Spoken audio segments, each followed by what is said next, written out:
Schizophrenics of Reddit. How did it start? Serious. The major symptoms did not really manifest as something I noticed. I got mixed up in weird internet communities and ended up believing myself to be in a relationship with a fictional woman. It was so serious that I could actually hear her talking to me at times. But when I realized there was a problem, it started with little tiny things. Out the corner of my eye, I did see insects on the walls, or my phone's notification light flashing, or the shadow of someone standing behind me. At my office job, people like to stand behind me and wait until I notice them to actually talk to me. Then it grew occasionally. I did see a shadow person walking under some street lamps, but they did be gone when I looked again.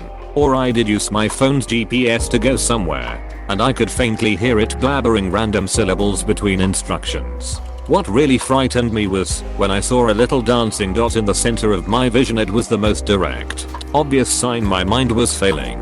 I went to the walk-in for an unrelated issue and brought up my hallucinations at the end of the trip, and the doctor told me that he had get an ambulance for me if I did not drive myself to the nearest emergency room.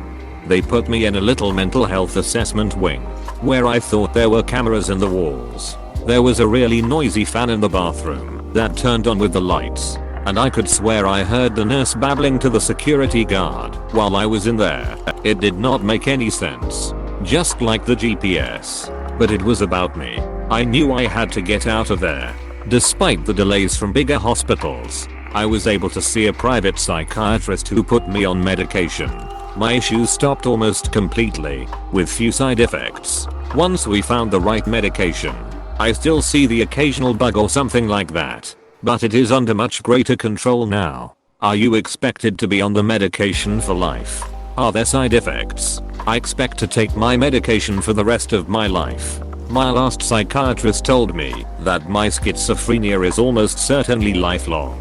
There is hardly any side effects, though. I'm energetic enough to function normally. For example, unlike certain drugs, there is an interaction with alcohol, though, so I only do one drink per night if that. People seemed like they were always looking at me and talking about me, more than usual. I started getting worried the ground might vanish, or my car windows were TV screens showing me fake sights.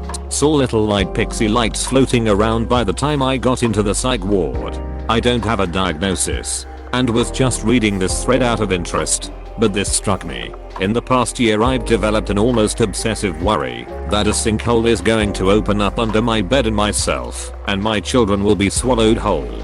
I have also developed an intense fear that someone is going to shoot my kids in the head while we sleep at night, to the point that I sleep with them away from the windows and with my hands on their heads. I know that wouldn't do anything, but it's all I can do. This actually gave me extreme pause, and I'm starting to notice a pattern, so I thank you for sharing. Genuinely, my mental health has taken a nosedive recently, and I needed the motivation to make a change. I would have never brought those two things up to a doctor, though, had I not read this. People don't realize the difference between normal worrying and mental illness-induced anxiety and pure terror. It's crippling. Getting help was good for me. I'm probably going back for more. True, schizophrenia runs in my family. Both my family members who have it go through bouts of authentic paranoia. The beliefs that things are rigged against them are extremely intense and real to them. So real that my cousin committed suicide by jumping off a bridge just to escape a threat that was not actually there. I noticed some medications starting to make me feel the same irrational paranoia you discussed in your OP. 400 milligrams of modafinil just about flipped me over the edge. I'm lucky I had my prior experiences with my family to help me realize I was trajecting down the same path, and knew in this case what was the culprit. I could not go 10 minutes without a crushing belief that everyone hated me and was talking about me behind my back. The fear that people were ganging up against me grew every day for weeks before I cut out the meds. When I was a very young child, I used to get visited by this light show that would come when I was scared and couldn't sleep. It was so pretty and looked like moving beads across the walls, almost like a kaleidoscope. Didn't connect it that was the beginning until years after my diagnosis. I had the feeling people were watching me, but would stop as soon as I started to watch them back. Then it began to feel like I was judged on everything I was doing, on how I was performing in life. At this time I was 13. It ramped up slowly until I reached 16. You know that feeling when you are talking to yourself, but you slowly realized it is not you that you can hear in your mind. I had that 3 days before Christmas when I got 16 years old. But I did not want to tell my parents. It is Christmas. Not exactly the best time to declare yo, I'm batshit crazy when you have family over. And let me tell you, my voice was super convincing to keep that for myself. Luckily for me, my aunt could not make it to my parents' house because she believed the FBI was looking for her. My uncle brought her to a psychiatrist who declared she had schizophrenia. It became clear to me that I was going through the same thing as her. So I told my parents. Then I got my diagnostic. That was the worst Christmas I have ever had. Before I was aware it was a thing, I woke up to lights being on that I swore I turned off.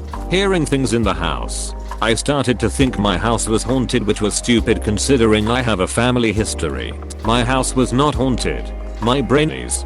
My first legitimate psychotic break, I was mountain climbing. Saw a child on the summit and freaked out that he was going to fall. My friend just stared at me, there wasn't anyone there. It is absolutely mind-blowing to me that the human brain can take visual stimuli from the real world and weave in its own creations so convincingly. Our bodies and brains do not actually collect all that much information from the world around us. And we even ignore and invent plenty that we do not even think about. The brain simplifies things with pattern matching, like seeing a face in an electric socket, or seeing a hydrant and thinking it is an animal for a second.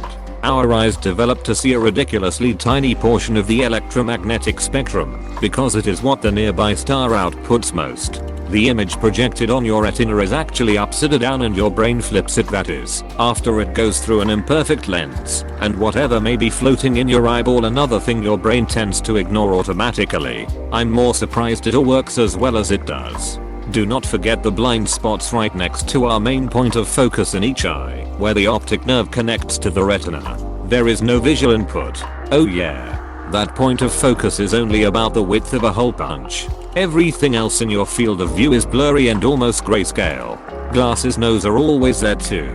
If you could somehow crawl into someone's head and take a screenshot of their vision in any given moment, it would not be a nice image to look at all. The brain simply has no choice but to improvise. When I got married and suddenly moved across the country with my husband to college was my first psychotic break.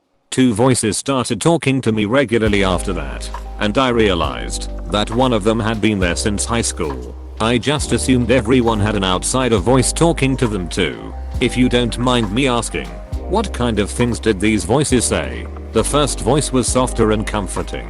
The second was harsher, but still insisted that it loved me. The first one would say that it would take me away and do things that I liked, particularly dancing. I was into that at the time, and that I was okay. I still deserved love, and that the voices would give it to me, even if I was alone. It also claimed to be a princess, but that was something else. The second was very harsh. If I made the slightest mistake, I could expect it to start yelling at me for days, telling me I was worthless and deserved to hurt. But then it began to insist that my body belonged to it and that I was just being allowed to pilot it. Through all this though, it still insisted that it loved me, and that is why it let me pilot its body. And because I was mostly alone, I believed them until I was pushed into therapy and started taking antipsychotics. I have a schizophrenia spectrum disorder called schizoaffective disorder. Bipolar type. It is like a combination of schizophrenia and bipolar disorder. It started for me when I was in middle school. I started feeling like I could feel other people's emotions and read their thoughts. Then I started feeling like they could read my thoughts. I began to hear music all the time, at different volumes, sometimes quiet, sometimes deafeningly loud, coming from outside or the apartment next door. Throughout my life I would have episodes where I would talk to communicate with plants, or believe government organizations were out to get me. Sometimes I would have instances of disorganized speech thought. A few years ago it started to get worse. My hallucinations and delusions started to become more frequent and bizarre. At that time I also started to have problems with negative symptoms. I stopped being able to concentrate on anything or motivate myself to do much of anything. I used to be a big reader, reading a dozen books a week, and now I can barely read 10 pages at a time. Heck, I cannot choose between shows to watch on Netflix or channels to watch on YouTube. I just do not have it in me to care about it, but I'm still able to hold down a basic, which makes me a minority among people with schizophrenia. The last bit reminds me so much of my friend with schizoaffective disorder. Very hard for her to care about certain things. The world does not seem real to her, so choices do not seem to matter. It is funny to me, though, because it only seems to affect certain things. Like, she cooks better food and has a healthier diet than I have, but she will pass up large sums of money filling out a paper to get a tax refund because it does not seem real to her. It sounds similar, but I would not say that the world does not seem real. That sounds more like dissociation. It is just that things I used to care about just do not matter. It is like having depression, only without the low mood. Ah, yeah, she disassociates. Depression without the low mood, however, is something I can directly relate to. I'm a pretty easygoing gal. When I was let go from a job a few years back, I did get up, go to the corner store, watch Twitch, play video games, or not. Sometimes watch cartoons. Sometimes sleep all day. Unless I slept all day, I generally felt fine. But motivation, zero. Terrible situation to be in. Because you do not realize you are depressed until you look back on a few months of doing absolutely nothing. I microdosed LSD to cure long-term treatment-resistant depression and anxiety, supplementing every few months with MDMA. When I stopped this regimen I began believing strange things and started hearing voices. I was a member of Arzen at the time and put on quite a shit show with spiritual enlightenment as a primary object and interpretation of my illness. This lasted for some months, eventually culminating in hospitalization. Several years, thousands of dollars, and a lifetime later I'm doing quite well. But for some time I was completely disabled and had to build back from that. My mother was normal before overdosing on PCP at a Halloween party. I was only 5 at the time, but I've talked to a lot of people who said that she just changed totally after she got out of the hospital. I imagine it could have happened anyway. She was only 21 at the time, so still time to occur in the normal time frame. But I used to really wish it never happened and she was still normal. Sibling of a schizophrenic person with visual psychosis onset at 19. No drug use involved, and another case in the extended family. Episodes not constant and sometimes not in complete psychosis, completely cut from the reality, but mostly in delusion, like state where trusted people can be around and will follow their advices, go to sick emergency room, or take a strong antipsychosis med. Not violent towards others, mostly a self-harm risk. It started as seeing black shadows of people around, monster-like scary faces around, in the corners, voices of people talking and saying mean stuffs, insults and such. It then included paranoiac episodes. She was scared of some specific types of birds, and though they were magic spies or thought planes were looking for her, she hid in the house only with people she trusted and felt watched, etc. It evolves into seeing monster faces on people when the episode has been going on for more than 2 days. I'm a paranoid schizophrenic who has a bunch of fun symptoms that are a bit lengthy to get into, but the most random interesting one is that I have visual hallucinations of bears in my home. Now it's more like an oh what why is there a bear in my room? Guess I will close the door so it can't get out and sleep on the couch instead, sort of deal. I used to freak out, lock myself in the bathroom crying my eyes out, and call people that there's a bear in my house, but I just try to remind myself now when I see one that I live on the 14th story in an inner city apartment building in New Zealand. Why would there be a bear in my apartment? There wasn't necessarily a begin point, but I guess the first thoughts I started to have that were intrusive began when I was 14, 15. I consistently thought the people around me wanted to kill me or harm me in some way. Didn't matter who it was. I started to believe that I could read people's minds and their intentions. I thought that my mother and father and everyone I thought was close would talk behind their backs and come to conclusions that I was someone they had to eliminate. It spun pretty deep from here. By the time I turned 20ish, the thoughts became voices other than my own. I started to manifest outside influence within my mind. I believed that I could speak to God and he would speak back. We would have conversations. Lots of stuff just kept coming up. I didn't tell anyone, and made it worse when I did. I told my mother about this when I was about 22, and for a year or so she constantly would make comments that she was afraid I would murder her, and told multiple people about my condition without my permission, and would say things like she needs to lock her door at night now, and she can't leave her room at night because she thinks I will come murder her. So I guess you can decide where it came from. Do you mean why? In my case it was genetic. My grandfather, uncle, aunt, and 3 cousins also have schizophrenia. It did not start suddenly. My first total psychotic break was not until a few years after I started hearing voices. The first hallucination I had was of a snake, and it was because I knew it was not real that it was frightening. I kept insight whilst the experiences grew for a few years until I lost it and derailed into total delusion. My delusions, when they occur these days, mainly consist of the idea that something, a mechanical ball, a giant grub, a controlling diet has been inserted into me somehow, and I have to remove it, or I or others will die, or be harmed as a result. Main reason why I do not have an IUD or similar for birth control that would certainly trigger my illness enough to rip it out. Are you able to realize these are delusional thoughts at the time?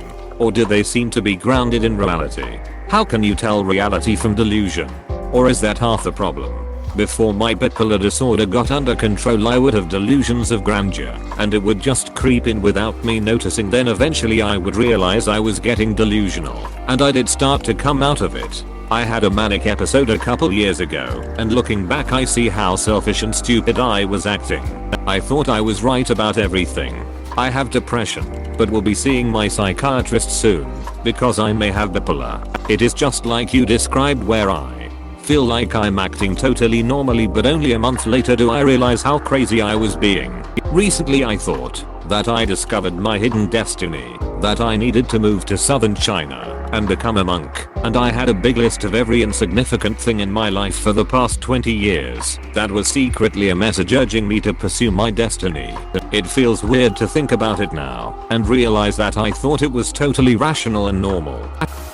I started hearing people talking about me constantly, and people calling or whispering my name. As a kid I was always afraid of people watching me, and although I realize that can't be true now, I still have the same problem. I also began to see bugs where there weren't any, and a masked man. Sometimes this may have began when I saw a Slenderman documentary when I was a young kid that scared the shit out of me. It started in high school for me. I suffered from childhood trauma and a suicide attempt before all this, so those may have been factors that caused it. At first it was voices. I thought I could hear spirits and talk to them. Then I started seeing them. Sometimes they were like people. Other times they were more like demons. They would often harass me and frighten me in public places, try to get me to react.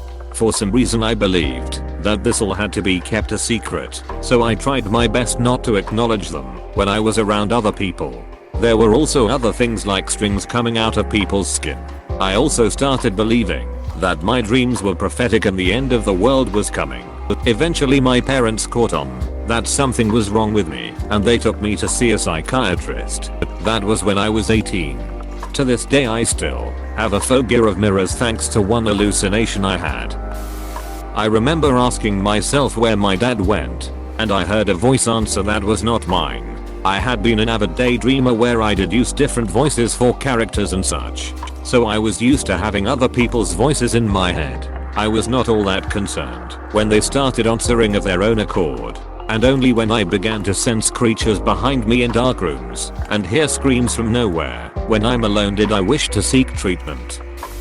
I started meeting these huge wolves in a forest near where I lived. The rest of the world disappeared, and I could morph into a wolf myself and just run around, as if running away from danger and towards a new hunt. In real life I was just a girl who took off her shoes and socks. no matter what the weather was like. Running around the forest. When I was particularly stressed out, I would sneak out in the middle of the night to run with the wolves.